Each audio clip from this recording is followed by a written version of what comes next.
If you have a Dell Latitude with the rubberized coating that has gone all sticky and it's horrible and nasty to work with, then you have come to the right place.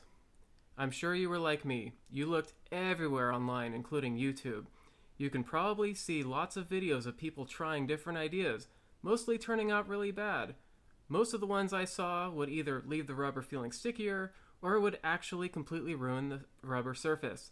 Some people actually resorted to a Scotch-Brite pad to completely remove the rubberized coating. We don't need to do that.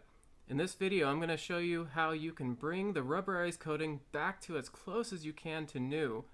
It's going to require 3 products, one of which is very specific, and I'll explain why later. And here is the Dell Latitude E7240, and you can tell this has the plastic coating in combination with the rubberized coating. You can see it goes along here. This is the rubberized coating, but this is the plastic coating. Other Dell Latitudes like the E7240, those have full rubberized coating all throughout the entire laptop. And I've used this trick on both of them. But on this video, we're going to try this one. First step, you're going to need a kitchen degreaser. This one I use Gugon, but you could also try Zepp brand, like this one right here. And you're going to use a very simple microfiber cloth. I'm going to put a little bit, we don't want to use too much. And the key to doing this is to put it a little bit on. Initially, when I first tried it, I was scrubbing it on and scrubbing it off, and then I realized kitchen degreaser requires you to actually let it sit on for like 20 seconds or more. So I eventually let it sit on, and then I realized I had to put a little bit more on, and I was able to kind of glide over that and put a little bit more and let it sit for like 15-20 seconds. So I sped some time up and I started scrubbing it off. And what I decided to do after that is I continued going along and working on the rest of the laptop. Well, I probably spent, 2 or 3 passes, doing what I'm doing right here, spread a little bit more, let it sit another 15 seconds, went around twice.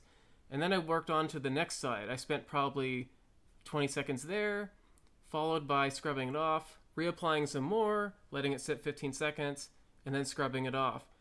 And then same thing with that final strip along the left side. Same kind of thing. Sprayed it on for 15 seconds, let it sit, and then scrubbed it off. After we scrub it off, we are going to be getting to the second step, which is going to be the isopropyl alcohol.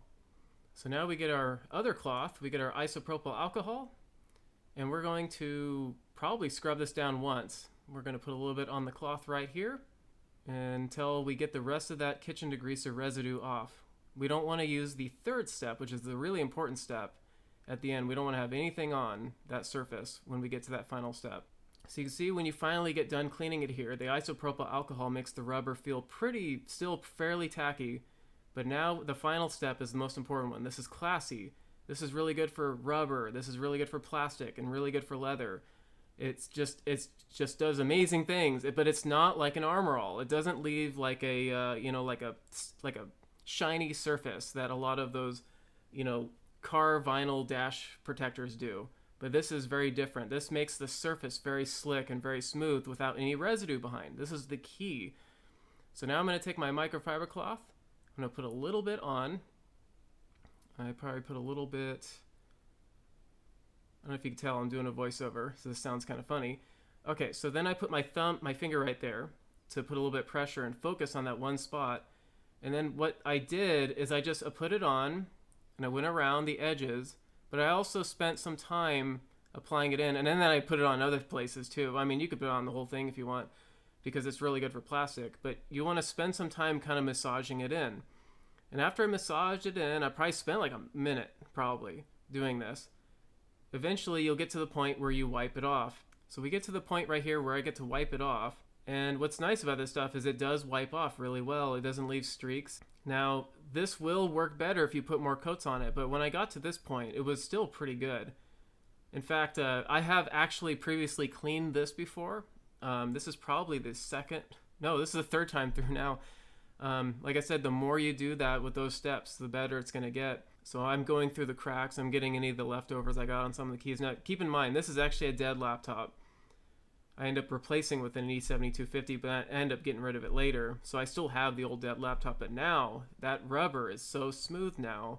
Even though I had the rubber gloves on, and you'll see in a little bit, I take my gloves off, and it's just unbelievable how smooth it is. So I finally finished buffing it off. I buff off every square inch of it, and everything just feels really smooth.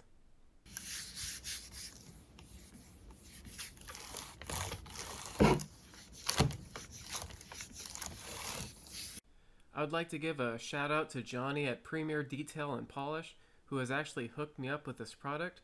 They have other detail products like polishing and protection for pretty much any kind of surface you can think of. Thank you for watching this video. Give it a thumbs up if you think you've learned something, and catch you next time.